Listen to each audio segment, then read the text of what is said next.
सौतेली काली बेटी। पिंकी, ओ पिंकी, मुझे एक गिलास पानी देना बेटा, प्यास से मेरा गला सूख रहा है। पूजा कपड़े धो रही थी। वो अपनी माँ की आवाज सुनती है कि उसकी माँ पिंकी से पानी मांग रही है, लेकिन पिंकी तो अभी सो रही थी। पूजा घड़े से पानी का गिलास भरती है और अपनी माँ को देने जाती है। माँ, ये लो पानी। तुझसे मांगा पानी मैंने, जब देखो मुंह उठाकर आ जाती है, ना हाथ धोती है ना कुछ। आई बड़ी मुझे पानी देने वाली, इतनी काली है कि तेरे हाथ से ना कुछ चीज खाने का मन ही नहीं करता। माँ, मैं हाथ धोकर ही पानी लाई थी। मैंने कह दिया ना तुझे, मुझे नहीं पीना तेरे हाथ का कोई भी पानी। भाग जा यहाँ से, कलमुही कहीं की। उन दोनों की आवाज सुनकर पिंकी की नींद खुल जाती है और वो बाहर आती है। हाँ, क्या हुआ? क्यों सुबह सुबह शोर कर रहे हो दोनों? ठीक से सोने भी नहीं देते। अरे बेटा कुछ नहीं, जा तू आराम से सो जा। पिंकी फिर सोने चली जाती है और आशा रसोई से खुद पानी लेने जाती है और देखती है तो रसोई में पानी नहीं था। पूजा, तूने अभी तक कुएं से पानी नहीं निकाला? सुबह से कपड़े धोने में ही लगी हुई है क्या? चल पहले कुएं से पानी निकाल कर रसोई में रख। जी माँ, मैं अभी पानी निकाल देती हूँ। और पूजा कुएं से पानी निकालने लगती है। पूजा एक बाल्टी पानी निकाल देती है। जब वो दूसरी बाल्टी पानी की लेने के लिए कुएं में डालती है तो रस्सी टूट जाती है और पानी की बाल्टी कुएं में ही डूब जाती है। हे भगवान, ये क्या हुआ? माँ तो मुझे अब बहुत मारेगी। तभी आशा भी बाहर आती है। ये कैसी आवाज थी? माँ, वो पानी के भार से रस्सी टूट गई और बाल्टी कुएं में गिर गई। क्या? पानी की बाल्टी कुएं में गिर गई? जल्दी से उसे बाहर निकाल, मुझे अभी के अभी वो बाल्टी चाहिए। माँ, मैं अभी निकाल देती हूँ। पूजा को तैरना आता था और वो कुएं में कूद जाती है। पूजा के अंदर जाते जाते वो बहुत आगे निकल जाती है और वो एक तालाब से कहीं और बाहर निकलती है। अरे वाह, ये तो कितनी सुंदर दुनिया है, बिल्कुल सपनों की जैसी। यहाँ सब कुछ कितना सुंदर लग रहा है। दूसरी तरफ आशा देखती है कि पूजा अभी तक बाहर नहीं निकली थी। हे भगवान, आप करें कि ये अब बाहर कभी निकले ही ना। यहाँ पूजा किसी दूसरी दुनिया में पहुँच गई थी। पूजा आगे चलने लगती है। वो देखती है कि एक पेड़ के नीचे आग लगी थी। वहाँ एक चिड़िया थी। बेटा, यहाँ आग लगी है, इस आग को बुझा दो। मेरा पेड़ पर घोंसला है, नहीं तो मेरे बच्चे जल जाएंगे। पूजा आसपास से कुछ झाड़ियाँ तोड़ती है और उस आग को बुझा देती है। धन्यवाद बेटा, तुमने मेरे बच्चों को जलने से बचा दिया। तभी पूजा आगे बढ़ती है और आगे उसे एक आम से भरा हुआ पेड़ मिलता है। बेटा, आम के फलों के भार से मेरी डालियां टूटने लगी हैं। मेरे ऊपर से पके हुए फल उतार कर मुझे हल्का कर दो बेटा। पूजा आम के पेड़ से पके हुए सारे फल उतार लेती है। धन्यवाद बेटा। पूजा आम के पेड़ से पके हुए सारे फल उतार लेती है। धन्यवाद बेटा। उसके बाद पूजा और आगे बढ़ती है तो उसे वहाँ एक बूढ़ी औरत दिखती है। अम्मा, आप यहाँ अकेली रहती हो क्या? हाँ, तुम कौन हो और यहाँ क्या कर रही हो? अम्मा, मेरा नाम पूजा है। वो मैं कुएं से बाल्टी लेने के लिए कुएं में उतरी थी, लेकिन मैं यहाँ पहुँच गई। अच्छा, कोई बात नहीं बेटा। अच्छा सुनो, क्या तुम मेरा थोड़ा सा काम कर दोगी? मुझे बहुत भूख लगी है। हाँ अम्मा जी, मुझे तो सारा काम करना आता है। आप आराम से बैठो, मैं आपका सारा काम कर देती हूँ। पूजा उस बूढ़ी औरत के सारे काम कर देती है और उसे खाना बनाकर भी देती है। ये लो अम्मा, खाना बन गया है, आप खा लीजिए। बूढ़ी औरत वो खाना खाती है। अरे वाह, मज़ा ही आ गया। तुमने तो बहुत स्वादिष्ट खाना बनाया है बेटा। अम्मा, अब मुझे घर जाना है। मेरी माँ चिंता कर रही होगी कि मैं कहाँ रह गई। अच्छा बेटा, तुम्हारी माँ तुमसे बहुत प्यार करती है। चलो मेरे साथ चलो। और वो बूढ़ी औरत पूजा को एक झरने के पास ले जाती है। जाओ बेटा, उस जादुई झरने के नीचे खड़ी हो जाओ।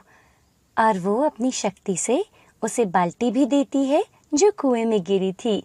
और जैसे ही पूजा झरने के नीचे जाती है तो पूजा के हाथ गले में सोने के आभूषण आ जाते हैं और उसकी बाल्टी भी सोने से भर जाती है। फिर वो बूढ़ी अम्मा सीधा उसे पूजा के घर पहुंचा देती है। पूजा को देखकर पिंकी जोर से चिल्लाती है, माँ माँ देखो, ये पूजा आ गई। आशा उसे सोने के आभूषण पहने देख दंग रह जाती है। ये तो असली सोने के हैं, तो ये बता, तो ये सब लाई कहाँ से है, जल्दी बता। जादुई बूढ़ी अम्मा ने दिए हैं। जादुई अम्मा? मुझे भी पता वो कहाँ रहती है, मैं भी सोने के आभूषण लाऊंगी और तुझसे ज्यादा। कहाँ रहती है वो, जल्दी बता। हाँ हाँ जल्दी बता। पिंकी बेटा, तू भी भर भर कर सोना लेकर आना। वो कुएं में रहती है। जा बेटा, जल्दी से बहुत सारा सोना लेकर आना। पिंकी कुएं के अंदर कूद जाती है और कुएं के नीचे जाती है और वो उस तालाब से निकलती है। अरे, ये मैं कौन से जंगल में आ गई हूँ? क्या वो जादुई बुढ़िया यहीं रहती होगी? चलो आगे चलकर देखती हूँ। पिंकी आगे जाती है, उसे वो चिड़िया मिलती है। बेटा, इस आग को बुझा दो, इस पेड़ पर मेरा घोंसला है। अगर ज्यादा आग बढ़ गई तो मेरे बच्चे जल जाएंगे। ना भाई ना, मैं तेरे बच्चों को बचाने के चक्कर में अगर मेरे हाथ जल गए तो मैं फिर सोना कैसे लेकर जाऊंगी? और वो वहां से आगे बढ़ जाती है। आगे उसे वहां एक आम का पेड़ मिलता है। बेटा, इतने सारे फलों के भार से मेरी डालियां टूटने लगी हैं। तुम मुझे मेरे पेड़ से पके हुए फल उतार दो तो मेरा भार कम हो जाएगा। अरे, मैं यहाँ कोई आम खाने नहीं आई हूँ जो तुम्हारे फल उतारूं। और पिंकी आगे बढ़ जाती है। आगे उसे एक झोपड़ी दिखाई देती है। क्या यहाँ कोई जादुई बूढ़ी अम्मा है?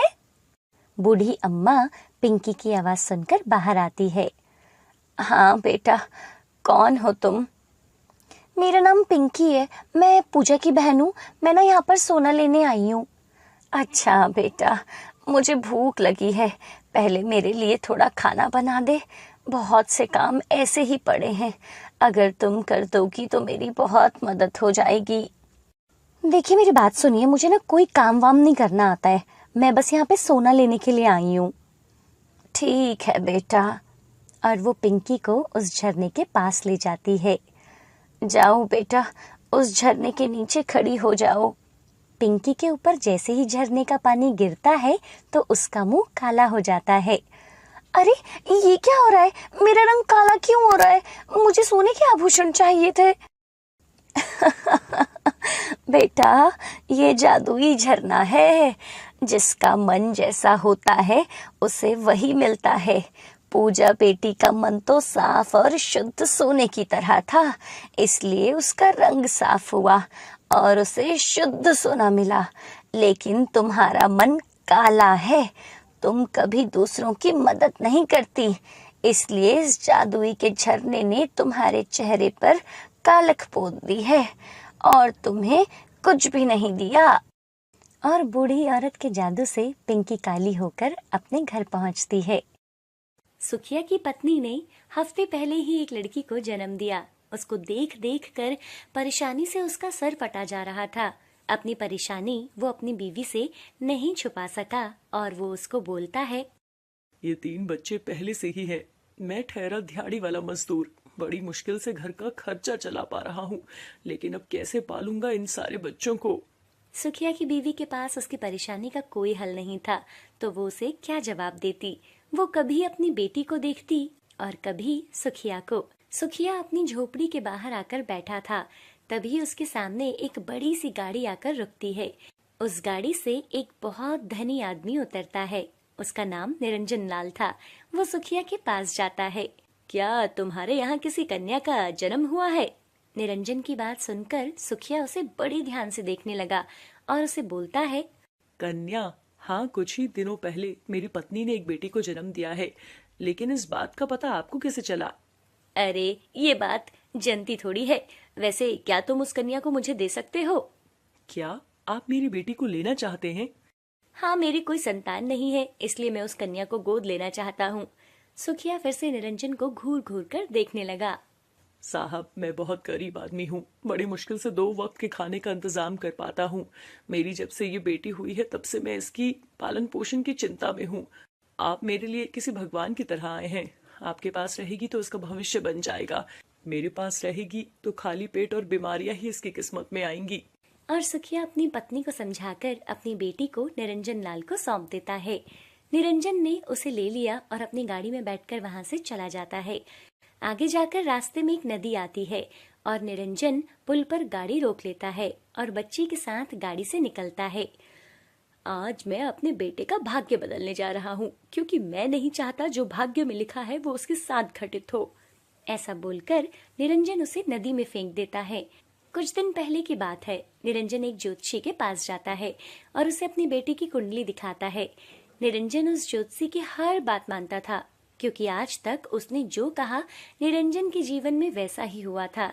इसलिए निरंजन अपना व्यापार से लेकर घर तक के सभी निर्णय ज्योतिषी से पूछकर ही लिया करता था। निरंजन जी, आपके बेटे का विवाह एक मजदूर की बेटी से होगा। नहीं, आप क्या कह रहे हो? मैं किसी मजदूर की बेटी से अपनी बेटी की शादी कभी नहीं करूंगा। जो भाग्य में लिखा है वो तो होकर ही रहेगा। इसका कोई तो उपाय होगा। इसका केवल एक ही उपाय है। और वो जोशी अपनी विद्या से उस लड़की का पता बताता है। मैं बदल दूंगा अपने बेटे का भविष्य, मार दूंगा उस लड़की को। दूसरी ओर वो बच्ची पानी के बहाव के साथ बहती जा रही थी और नदी के किनारे एक मछुआरन जिसका नाम सावित्री था, वो पानी में जाल डालकर मछलियों को फांसने का इंतजार कर रही थी। कितनी देर हो गई, आज तो एक भी मछली पकड़ने में नहीं आ रही। तभी सावित्री की नजर बहती हुई बच्ची पर पड़ती है, जो बेचारी लगातार रोई जा रही थी। अरे ये किसकी बच्ची है? किस निर्दयी ने इसे पानी में फेंक दिया? अरे पाल नहीं सकते तो पैदा क्यों करते हैं? सावित्री उस बच्ची को पानी से निकालती है और अपने गले से लगा लेती है। वो बच्ची लगातार रोई जा रही थी। अरे क्या हो गया, इतना क्यों रो रही हो? भूख लगी है क्या तुझे? अरे बेटा रोते नहीं। सावित्री के पति का कुछ साल पहले ही देहांत हो गया था। उसका भी इस दुनिया में कोई नहीं था। अब वो उस बच्ची को अपने घर लाकर पालने लगी थी। अब वो ही उसकी माँ थी। उसने उस बच्ची का नाम कविता रखा और समय धीरे धीरे बीतता चला गया। अब कविता 22 साल की हो गई थी। इस बीच सावित्री की मृत्यु हो गई थी। उधर निरंजन लाल का बेटा अमित भी जवान हो गया था और एक दिन वो नाव की सवारी करने लगा। अरे ये आज एकदम से मौसम कैसे खराब हो गया, और जोरों से आंधी तूफान चलने लगा और तेज बारिश होने लगी, जिसके कारण उसकी नाव डूब गई। अमित पानी के बहाव के साथ बह रहा था। नदी के दूसरी तरफ कविता मछली पकड़ रही थी और तभी उसकी नजर अमित पर पड़ती है। अमित पानी के बहाव के सहारे नदी के किनारे पहुंच जाता है। अमित को जब होश आता है तो वो कविता के घर में होता है। मैं कहाँ हूँ और आप कौन हैं? आप नदी में डूब रहे थे। और कविता उसको सारी बात बताती है। कविता की बात सुनकर अमित को उससे प्रेम होने लगता है और वो अपनी प्रेम का इजहार कविता से कर देता है। कुछ दिनों के बाद वो मंदिर में जाकर शादी कर लेते हैं। अमित कविता को अपने साथ अपने घर ले जाता है और अपने पिता को सारी बात बताता है। तुमने इस लड़की से शादी कर ली, इसका कुल क्या है और खानदान क्या है? तब कविता अपने जीवन की सारी बात बताती है, जिसे सुनकर निरंजन लाल अपना सर पीट लेता है और मन ही मन में सोचने लगता है, हे भगवान, 22 साल पहले मैंने इस काले अध्याय को अपने बेटे के जीवन से निकालने की कोशिश की थी, लेकिन फिर भी ये जीवन में आ गई। लेकिन मैं हार नहीं मानूंगा। उस मजदूर की बेटी को मैं अपने घर की बहू बनने नहीं दूंगा। कुछ दिनों के लिए अमित शहर से बाहर चला जाता है और उसके पीछे उसके पिता कविता से बहुत चिंतित स्वर में कहते हैं, बेटी, तुमसे कुछ मांगना चाहता हूँ। ये मैं अपने लिए नहीं, अपने बेटे के लिए मांग रहा हूँ। क्या तुम मेरी बात मानोगी या फिर मेरे बेटे के जीवन को खतरे में डालोगी? ये आप कैसी बातें कर रहे हैं पिताजी? मुझे तो कुछ भी समझ में नहीं आ रहा है। मैंने अपने बेटे की कुंडली ज्योतिषी बाबा को दिखाई थी। उन्होंने बताया कि अगर तुम दोनों एक साथ रहे तो तुम्हारे पति की मृत्यु हो जाएगी। नहीं पिताजी, मैं सच बोल रहा हूँ। ज्योतिषी बाबा की आज तक कोई भी बात गलत नहीं हुई है। मैं तुम्हारे आगे हाथ जोड़ता हूँ बेटी, तुम ये घर छोड़कर चली जाओ। मैं जिंदगी भर तुम्हारा आभारी रहूंगा। कविता निरंजन लाल की बात मानकर वो शहर छोड़कर चली जाती है। कविता कई दिनों तक गांव-गांव भटकती रहती है और चलते चलते वो बेहोश हो जाती है। कविता को जब होश आता है तो वो एक सपेरे के घर में थी, जो सांप का खेल दिखाकर अपने घर का गुजारा करता था। तुम कौन हो बेटी और कहाँ से आई हो? तब कविता उसे अपनी सारी बात बताती है। उसे सुनकर सपेरा बोलता है, बेटा, जो भाग्य में लिखा होता है उसे कोई नहीं बदल सकता। वैसे भी तुम्हारा ये फैसला तुम्हारे पति के जीवन के लिए है, इसलिए इसे स्वीकार करो और नई जिंदगी शुरू करो बेटी। अब कविता सपेरे से सांप का खेल देखने की कला के साथ साथ सांप को कैसे पकड़ते हैं और उसके जहर के काट से मंत्रों को भी बहुत ही कम समय में सीख लिया था। बेटा, तुम बहुत प्रतिभाशाली हो। मैंने अपना पूरा जीवन सांपों के जहर की काट और मंत्रों को सीखने में लगा दिया, लेकिन तुमने तो बहुत ही कम समय में सब कुछ सीख लिया। समय हवा के पंख लगाकर बीतने लगा। तभी एक दिन निरंजन लाल और अमित उसी गांव के पास अपने दोस्त की शादी में आए हुए थे। अमित कविता की याद में गांव में घूम रहा था। तभी अचानक उसे एक सांप काट लेता है। तभी निरंजन और गांव के कुछ लोग वहां इकट्ठा हो जाते हैं। कोई मेरी मदद करो, मेरे बेटे को सांप ने काट लिया है। बाबूजी, साथ के गांव में मोहन नाम का एक सपेरा रहता है, वही आपके बेटे को बचा सकता है। आप इसे जल्द ही उसके पास ले जाओ। निरंजन अमित को लेकर सपेरे के घर के बाहर पहुंचता है। मेरे बेटे को सांप ने काट लिया है, इसकी जान बचा लीजिए। आप जितना पैसा बोलोगे मैं उतना पैसा आपको दूंगा। जान बचाना तो हमारा फर्ज है, इसके लिए हम किसी से पैसे नहीं लेते। मैं अभी अपनी बेटी को बुलाता हूँ। तभी कविता वहां आ जाती है। निरंजन लाल जैसे ही उसे देखता है उसकी आंखें फटी की फटी रह जाती हैं। कविता जैसे ही अमित को इस हालत में देखती है वो भागकर जंगल से जड़ी बूटी लाती है और अमित को लगा देती है। जब अमित को होश आया तो कविता, तुम जिंदा हो? लेकिन पिताजी ने तो कहा था कि मेरे जाते ही तुम्हारा रोड एक्सीडेंट हो गया था। ये सुनते ही कविता ने अपने ससुर को देखा तो निरंजन लाल ने हाथ जोड़कर कहा, तुम दोनों मुझे माफ कर दो। मैं तुम दोनों का गुनहगार हूँ, खासकर कविता का, क्योंकि मैंने भाग्य को बदलने की कोशिश की। और निरंजन लाल उन दोनों को सारी बात बताता है, जिसे सुनकर अमित को अपने पिता से घृणा होने लगती है। लेकिन कविता के समझाने पर वो उसे माफ कर देता है और अब वो दोनों प्रेम से रहने लगते हैं।